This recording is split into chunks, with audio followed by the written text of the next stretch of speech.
ఓం శ్రీ గురుభ్యో నమః. ఓం గం గణపతయే నమః. ఐం సరస్వత్యై నమః. ఓం దేవానాం చ ఋషీణాం చ గురుం కాంచన సన్నిభం బుద్ధిమంతం త్రిలోకేశం తం నమామి బృహస్పతిం. శ్రీ బృహస్పతయే నమః. జ్ఞానసిద్ధిని వీక్షిస్తున్నటువంటి ప్రేక్షకులందరికీ కూడా బృహస్పతి అనగా గురువు యొక్క అనుగ్రహం కలగాలని ఆశిస్తూ అందరికీ కూడా ఆర్థిక సంపత్తులు, సిరి సంపదలు, గృహ వాహన సుఖ సౌఖ్యాదులు, అఖండమైనటువంటి విద్య ద్వారా కలిగేటువంటి సుఖ సౌఖ్యాదులు, అలాగే సత్సంతాన ప్రాప్తి, వివాహ యోగాలు, ఇట్లా ఏవైతే శుభాలను ఇచ్చేటటువంటి ఆ గ్రహము మనకి ప్రస్తుతము జూన్ 2వ తేదీ నుండి అనగా 1వ తేదీ అర్ధరాత్రి 1 తర్వాత శుభగ్రహమైనటువంటి బృహస్పతి, గ్రహాలన్నిటిలోకి కూడా అతి పెద్ద గ్రహము ఈ గ్రహము.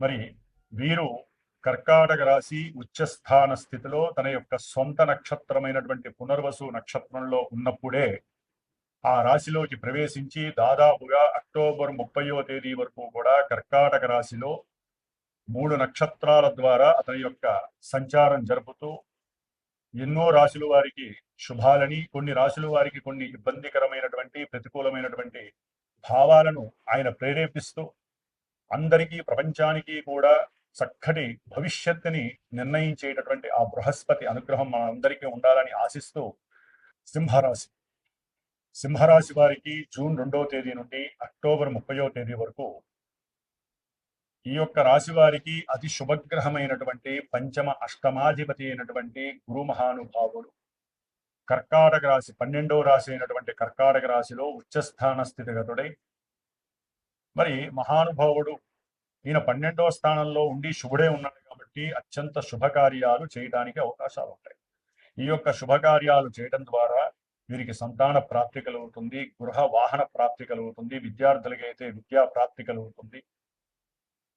అలాగే మీరు ఏదైనా ప్రయాణాలు ఆచరిస్తున్నప్పుడు ఈ 4 నెలల కాలంలో కొన్ని ప్రమాదాలు జరగటానికి అవకాశాలు ఉంటాయి. ఆ ప్రమాదాలు జరగడం ద్వారా ధనము వ్యయము కలగటం, కొంతమందికి మాతా పితృలకి సంబంధించినటువంటి ఆస్తుల పరంగా కానీ, లేదా వీరు స్వయంకృతంగా సంపాదించినటువంటి ఆస్తుల పరంగా కానీ, సంతానపరమైనటువంటి ఆస్తుల పరంగా కానీ వీరు కాస్త లాలూచి పడి కోర్టు వ్యవహారాలు, దాని ద్వారా చెరసాలలకు సంబంధించినటువంటి కఠినమైనటువంటి చర్యలు కూడా వీరికి పడడానికి అవకాశాలు ఉంటాయి. సింహరాశి వారికి ఆల్రెడీ సింహరాశి వారికి మిగతా గ్రహస్థితి అస్సలు బాలేదు.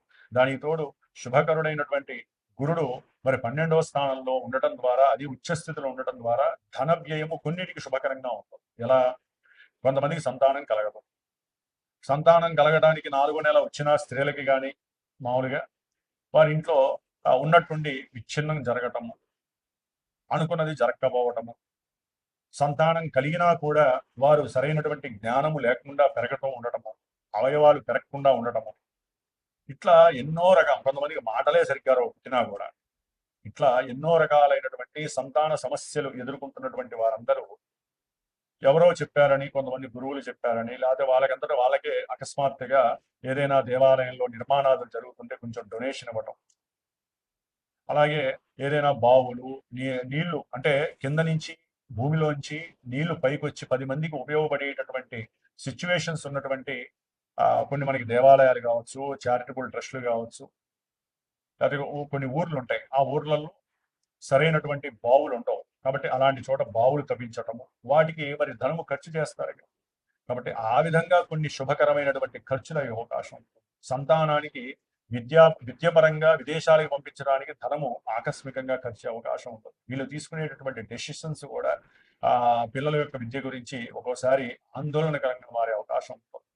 ఉద్యోగాదులు, వీరు చేసేటటువంటి ఉద్యోగాదులు ఎందు చాలా చాలా కష్టతరమైనటువంటి ప్రాబ్లమ్స్ కలిగడానికి అవకాశం ఉంటుంది. ఒక్కోసారి కొంతమంది సింహరాశి వారికి ఉద్యోగం కూడా పోయే అవకాశం, ఏం చేయాలో తెలియదు. ఎటు చూసినా అష్టము, కష్టము, నష్టమే. ధనపరమైనగా చాలా చాలా కష్టాలు, ఎప్పుడు చూసినా అప్పు తీసుకుందామా, ఇక్కడ అప్పు తీసుకుందామా, దాని ద్వారా బంధువులతో సమస్యలు, తల్లి యొక్క ఆరోగ్యం పట్ల ధనము ఖర్చు అవుతుంది, దానికి మళ్ళీ అప్పు తీసుకోవడం, లేదా వీళ్ళు దాచుకున్నటువంటి కొన్ని ఎల్ఐసి ఇన్సూరెన్స్లు కానీ, లేదా పెట్టుబడులు కానీ ఏవైనా సరే ఉన్నట్టుండి అవి మోసపోవడం, ఎక్కువ మోసాలు జరగడం, అవమానాలు పడటం, సంతానం కూడా వీరిని అవమానించడం సింహరాశి వారి. అట్లాగే ఏదైనా గృహం కట్టాలన్నా, వాహనం కొనాలన్నా ఏదో రకమైనటువంటి ఇబ్బందులు బ్యాంకింగ్ వాళ్ళు మీకు ఇవ్వరండి, మీకు సరైనటువంటి పోర్ట్ఫోలియో లేదు, మీకు సరైనటువంటి స్టామినా లేదు, కాబట్టి మీకు అప్పు ఇవ్వం. కాబట్టి ఆ కోరిక నెరవేరకపోవడం, దాని ద్వారా మనో చికాకులు అధికమవడం. ఇట్లా సింహరాశి వారికి అసలు ఏది లేదని చెప్పాలి, సమస్యలు వస్తూనే ఉంటాయి 4 నెలలు కూడా. జాతకంలో ఏదైనా యోగించిందనుకోండి, కాస్త ఇది వేరే రకంగా మారే అవకాశం ఉంటుంది.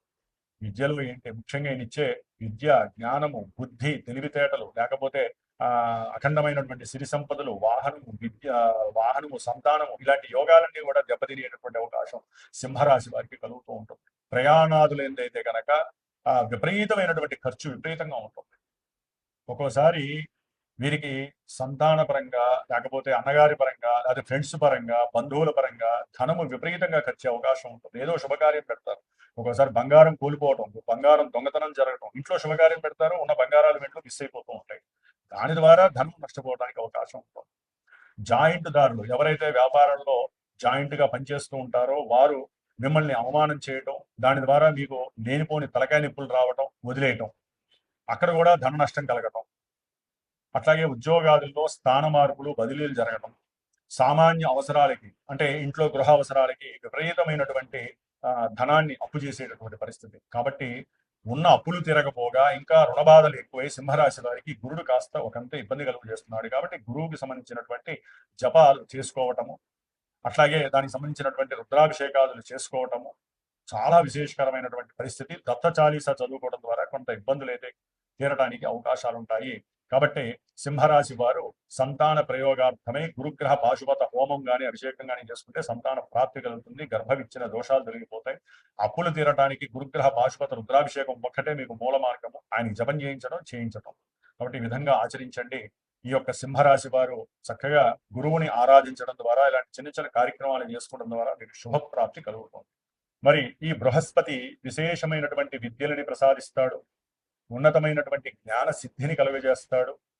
అలాగే మరి మనకు ఉన్నటువంటి టీచర్స్లో కావచ్చు, న్యాయస్థానంలో ఉన్నటువంటి న్యాయవృత్తి ఆచరించే వాళ్ళు, అది లాయర్లు కావచ్చు, లేకపోతే న్యాయమూర్తులు కావచ్చు, రాజకీయాల్లో అఖండమైనటువంటి జ్ఞానం ద్వారా పొలిటీషియన్స్ గా ఉన్నటువంటి మేధావులు కావచ్చు, అలాగే పిహెచ్డి స్టూడెంట్స్ కానీ, పిహెచ్డి చేసినటువంటి ప్రొఫెసర్లు కానీ, పెద్ద పెద్ద విద్యాలయాలు నిర్మించినటువంటి వాళ్ళు, దేవాలయ ధర్మాదాయ కర్తలు కావచ్చు, అలాగే విశేషముగా సముద్రాలకి, నీటికి అంటే సముద్రాలకి, నదులకి, బావులకి ఇలాంటి వ్యవహారాలు, నీటికి సంబంధించినటువంటి వ్యవహారాలకి సంబంధించి ఎవరైతే బ్రిడ్జిలు కడుతూ ఉంటారో వారు కావచ్చు, ఇంజనీర్లు కావచ్చు, అట్లాగే ముఖ్యంగా కంప్యూటర్ రంగంలో పనిచేసేటటువంటి వాళ్ళు కావచ్చు, ఇట్లా ముఖ్యంగా బ్యాంకు ఫైనాన్షియర్స్, ఆర్థిక శాఖలో పనిచేసేటటువంటి వాళ్ళందరూ, విదేశీ ఎగుమతులు దిగుమతులు చేసేటటువంటి లాజిస్టిక్స్ వ్యాపారం చేసేవాళ్ళు, మఠాధిపతులు, పీఠాధిపతులు, అలాగే అప్పులు కానీ లేకపోతే ధన ఆదాయం ద్వారా కానీ జీవితాన్ని ఒక సుగమంగా చేసేటటువంటి వాళ్ళల్లో అతి ముఖ్యమైనటువంటి వాడు బృహస్పతి. మరి బృహస్పతి జూన్ 2వ తేదీ నుండి ఆగస్టు 19వ తేదీ వరకు కూడా, అంటే జూన్ 2 నుంచి జూన్ 18 వరకు సొంత నక్షత్రమైన పునర్వసు నక్షత్రంలో తన యొక్క సంచారాన్ని జరుపుతూ కొన్ని విశేషమైనటువంటి ఫలితాలని, జూన్ 18 నుంచి ఆగస్టు 19 వరకు 2 నెలల కాలము శని నక్షత్రమైనటువంటి పుష్యమిలో ఉంటూ కర్కాటక రాశిలో సంచరిస్తూ తన యొక్క దృష్టుల ద్వారా ఇటు వృశ్చిక రాశిని, అట్లాగే మీనరాశి, 3 అంటే ఆయన జలరాశిలో ఉంటూ 2 జలరాశుల్ని చూస్తూ శనిని వీక్షిస్తూ తన యొక్క నవమ దృష్టితో, అలాగే ఆగస్టు 19 నుంచి మనకి అక్టోబర్ 30 వరకు ఈ యొక్క 90 రోజుల కాలము కూడా బుధుడు యొక్క వ్యాపార గ్రహమైనటువంటి బుధుడి యొక్క నక్షత్రంలో సంచారం చేస్తూ మేషరాశి నుంచి ద్వాదశ రాశుల్లో చివరిదైనటువంటి మీనరాశి వరకు అన్ని రాశుల వారికి వారి యొక్క జన్మ నక్షత్ర రీత్యా, వారి యొక్క జన్మరాశి రీత్యా ఏ విధమైనటువంటి ఫలితాలను కలుగజేస్తాడో తెలియజేసుకుంటూ, ముఖ్యంగా ఈ యొక్క బృహస్పతి నక్షత్రాలైనటువంటి పునర్వసు నక్షత్రము, విశాఖ నక్షత్రము, పూర్వభాద్ర నక్షత్ర జాతకము, అట్లాగే బృహస్పతి రాశులు సొంత రాశులైనటువంటి ధనస్సు రాశి, మీనరాశి, ఈ రాశులు వారు ఎవరికైనా సరే వారు జన్మతః పుట్టినప్పుడు వారి యొక్క తేదీ అట్లాగే డేటు టైము ప్లేసు వాటి ద్వారా వచ్చినటువంటి లగ్నము, ఆ లగ్నము ఏ లగ్నము, ఆ లగ్నాన్ని అనుసరించి ఈ గురుడు పాపియ శుభుడా. మరి ఈయన శుభాలు ఇవ్వాలంటే జాతకంలో వారి జన్మ జాతకంలో శుభుడై ఉంటే ఇప్పుడు శుభత్వాన్ని ఇస్తాడు, శుభ ఫలితాన్ని ఇస్తాడు. ఆయన పాపి అయి ఉంటే పాప ఫలితాన్ని ఇస్తాడు. ఎందుకంటే జన్మలగ్నము ప్రధానము, ఆ తదుపరి మానసిక ప్రభావాల్ని సూచించేటటువంటిదే చంద్ర రాశి. దానినే మనం గోచార రాశి ఫలితాలు అంటారు. కాబట్టి గోచారంలో మేషరాశి నుంచి మీనరాశి వరకు ఈ యొక్క స్థానాల్లో గురుడుంటే ఈ ఫలితాలు మానసికమైన చర్యలను మాత్రమే ప్రసాదిస్తాడు.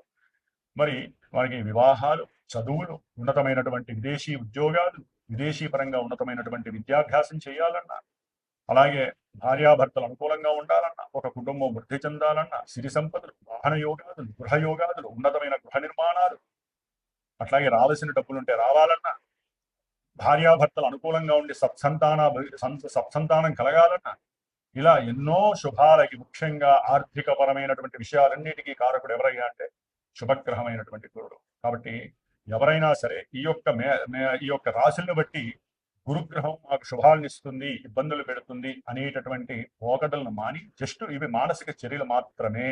లగ్నం ఎంత ప్రధానమో చంద్రలగ్నం అంత ప్రభావం కాబట్టి ఇవి మారుతూ ఉంటాయి. కాబట్టి జన్మజాతకాన్ని బేస్ చేసుకొని ఏదైనా గురువుని సంప్రదించి మీరు చక్కగా మీకు ఏదైనా ఇప్పుడు అనుకూలంగా ఉండి జరగట్లేదు అనుకోండి, ఈ యొక్క 4 నెలల్లో ఆ యొక్క గురువు ద్వారా మీ యొక్క జన్మజాతకాన్ని చూపించుకొని ఏ గ్రహం వల్ల ఇబ్బందిగా ఉంది, గురుడు మరి అసలు అనుకూలిస్తాడా లేదో కనుక్కుంటే మీరు ఫ్యూచర్ లో ఆ యొక్క అనుకూలమైనటువంటి ప్రభావాన్ని పొందటానికి సిద్ధంగా ఉండొచ్చు. మరి మేషాది మీనరాశి పర్యంతం ఈ గురుగ్రహ మార్పు మళ్ళీ మనకి యమునా నది పుష్కరాలు కూడా జూన్ 2 నుంచి జూన్ 13 వరకు బహుళ త్రయోదశి మాస శివరాత్రి వరకు కూడా యమునా నది పుష్కరాలు జరుగుతున్నాయి.